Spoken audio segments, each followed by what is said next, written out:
निश्चितपणे सांगता येतं.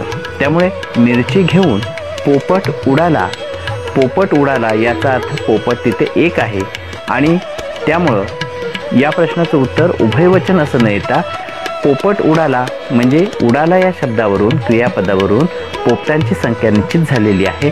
पोपट एकच आहे म्हणून पोपटाचं वचन एकवचन. मात्र नुसता पोपट दिला असता वाक्यात उपयोग न करता पोपट या शब्दाचं वचन ओळखा असा प्रश्न असता तर मात्र त्या शब्दाचं उत्तर उभयवचन असं आलं असतं. त्यामुळे मिरची घेऊन पोपट उडाला एकवचन, पर्याय क्रमांक 1. दिलेल्या शब्दातून एकवचनी शब्द निवडा असा 6वा प्रश्न आहे. एकवचनी शब्द आपल्याला निवडायचा आहे. तारा, तारा हा शब्द एकवचनी आहे.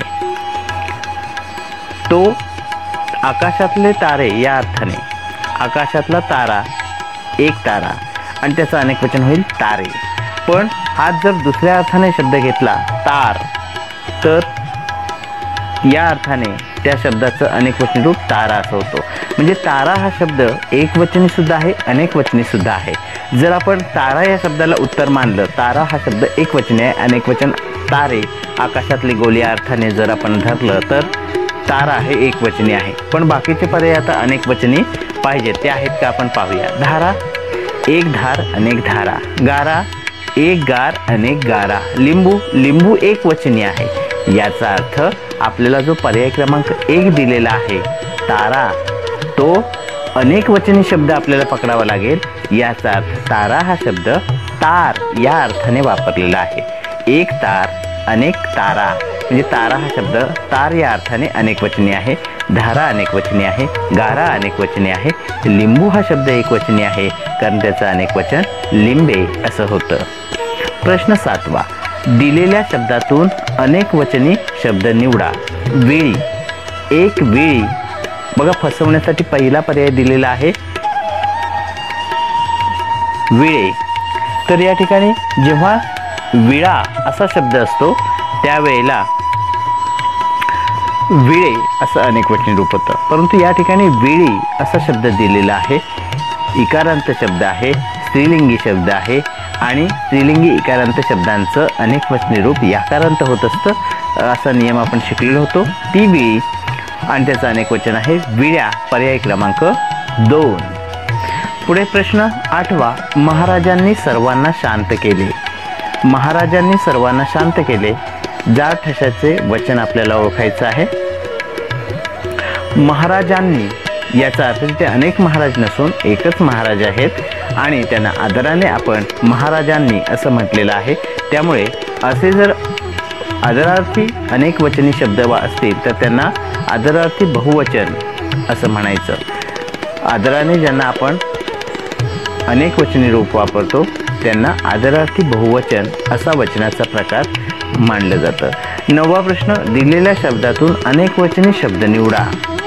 डोळा, हात, नाक, बोट. डोळा एकवचन आहे, हात एकवचन अनेकवचन उभयवचनी शब्द आहे, नाक एकवचनी शब्द आहे आणि बोट एकवचनी शब्द आहे. म्हणजे डोळा, नाक, बोट हे 3 शब्द निश्चितपणे एकवचनी आहेत. उत्तर आहे हात हा उभयवचनी आहे, त्यामुळे तिथे बाकीचे एकवचनी आहेत, त्यामुळे हात हा अनेकवचनी शब्द आपल्याला मानावा लागेल. पुढे प्रश्न 10वा. दिलेल्या शब्दाचे वचन ओळखा. नोकर, नोकर या शब्दाचं वचन ओळखायचं आहे. एक नोकर अनेक नोकर, त्यामुळे नोकर हा शब्द उभयवचनी आहे. मगाचप्रमाणे जर हा शब्द आपल्याला वाक्यात वापर करून दिलेला असता तर त्याचं क्रियापदावरून आपल्याला वचन ठरवता आलं असतं. परंतु केवळ नोकर असा शब्द दिल्यामुळे त्याचं वचन उभयवचन, एकवचन व अनेकवचन दोन्ही वचनात मोडणारा शब्द आहे. पुढे प्रश्न 11वा. दिलेल्या शब्दातून एकवचनी शब्द निवडा. दगड, एक दगड अनेक दगड. दगडे, दगडी, दगडू हे पर्याय चुकीचे आहेत. उत्तर आहे एक दगड अनेक दगड. प्रश्न 12वा. दिलेल्या शब्दातून एकवचनी शब्द निवडा. खेडी, खेडी अनेकवचनी आहे. एक खेडे. एकारांत शब्द आहे खेडे, त्याचं अनेकवचनी रूप इकारांत होतं खेडी. जसे केळे, केळी, फडके, फडकी, गाठोडे, गाठोडी. त्याच पद्धतीने खेडे, खेडी पर्याय क्रमांक 4 उत्तर आहे। प्रश्न 13वा, दिलेल्या शब्दातून एकवचनी शब्द निवडा।